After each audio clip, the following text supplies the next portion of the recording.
مسؤولينtan oo ka tirsan dawladda Soomaaliya waxa degmada ku soo dhaweeyay maamulka degmada Galdogob iyo maamulka gobolka Mudug ee Puntland waxayna ahaayeen xildhibaano iyo agaasimaha hay'adda laanta socdaalka iyo jinsiyadaha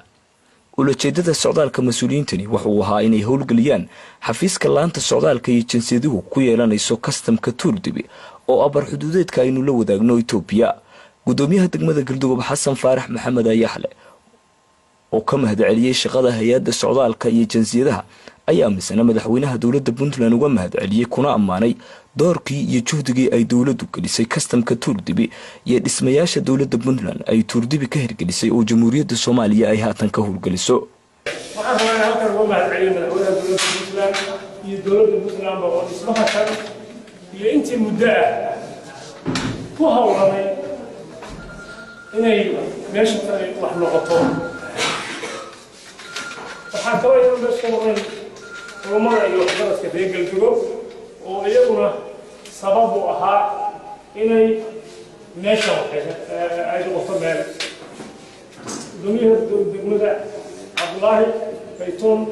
ragii aad uga shaqeeyay meesha tan oo iyadoo cilaha xaran ka mid ahaa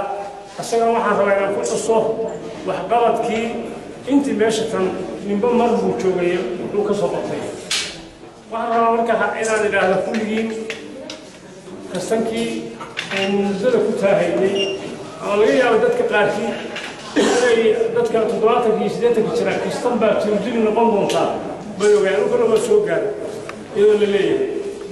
laakiin maanta waxaan moodaa inay tahay wax soo dhawaaday xildhibaan Sadiq Warfaa oo ka tirsan golaha shacabka Soomaaliya ayaa isna sheegay in laanta lixaad ee Puntland ee hay'adda socdaalka iyo jinsiyaduhu ay ku mahadsan tahay inay Tuurdibi soo gaarto ujeedka maanta halkaan isku nimid waxay tahay in dawladda federaalku ay diyaarisay aalayaadkii loo baahnaa ee suurtagelinayay in xafiiskan shaqeeyo maanta saasni in dawladda federaalka Soomaaliyeed ay ka diyaarsan tahay in xafiiskan Tuurdibi ee kastamka dhinaca Soomaaliya uu diyaar ka yahay maanta ujeedka intaas waxaan kula mahadcelinayaa dawladda gobolka Puntland oo runtii billigan aan joogno iyo dhammaan dhistay ونقول جو أقاسمها لانت لحال مدن قلبي أبو ماسية waxgaradka deegaanka ayaa iyaguna soo dhaweeyay talaabadan salaam bacdigeed annagu meeshan waxaan ku leenahay soo dhaweyn iyo hambaliyo iyo farxad gelin dadka mas'uuliyiinta sharaf sare ee noo yimid